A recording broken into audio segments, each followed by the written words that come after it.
Dalam dunia shinobi tidak ada kisah yang lebih sunyi, lebih sepi, dan lebih kejam daripada kisah seorang pahlawan yang dipaksa menyamar sebagai iblis. Semua orang tahu tentang tragedi pembantaian klan Uchiha. Semua orang tahu bahwa Sasuke adalah korban yang selamat. Tapi sedikit yang benar-benar memahami bahwa korban yang paling menderita adalah orang yang memegang pedang pembantaian itu sendiri. Dialah shinobi yang dengan wajah tanpa emosi, menanggung dosa yang bukan miliknya, demi menjaga dunia itu tetap utuh. Hari ini kita akan melihat betapa menderitanya Itachi Uchiha, dan mengapa dia bisa disebut sebagai salah satu karakter paling tragis dalam sejarah anime. Sejak kecil, Itachi sudah melihat kengerian perang, mayat-mayat bergelimpangan, bau besi dari darah, dan sunyi yang terlalu mengganggu untuk anak yang umurnya masih sangat muda. Itachi memiliki pikiran yang jauh lebih dewasa dari usianya.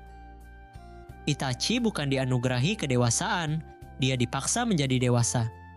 Dari klannya, dia diajarkan bahwa kebencian adalah kekuatan.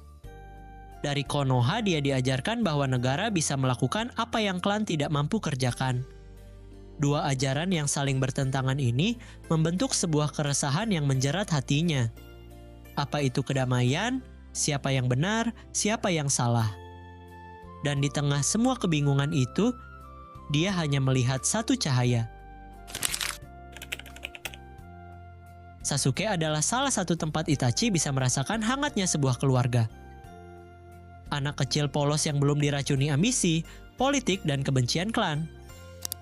Itachi menyadari satu hal, jika perang saudara pecah, Sasuke pasti akan mati.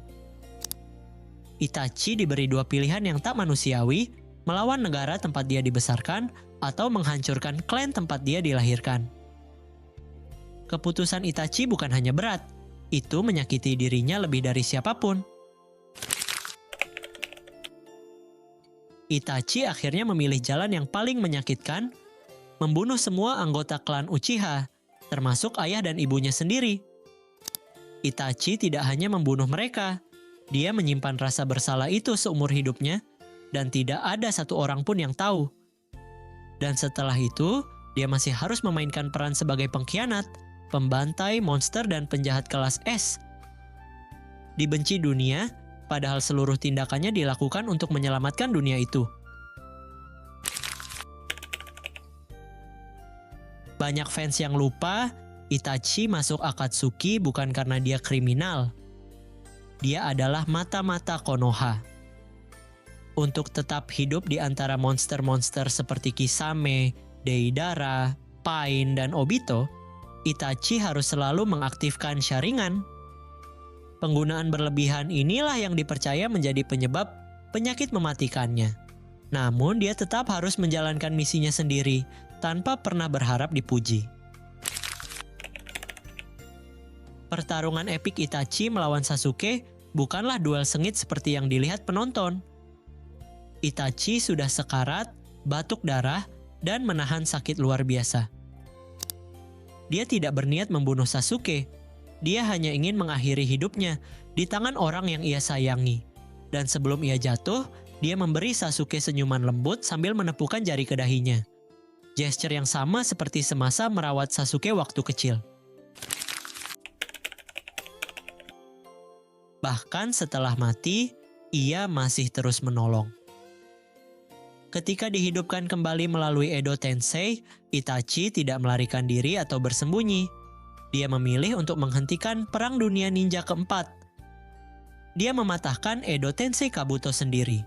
Ia menyelamatkan ribuan nyawa, tanpa pernah mengharapkan pengakuan. Itachi adalah simbol dari satu hal, kebaikan yang tidak pernah meminta untuk dilihat. Ia hidup sebagai penjahat, dan wafat sebagai pahlawan yang tidak pernah dikenang. Kalau menurut kalian, apakah Itachi adalah karakter paling menyedihkan dalam sejarah anime? Tulis pendapat kalian di kolom komentar.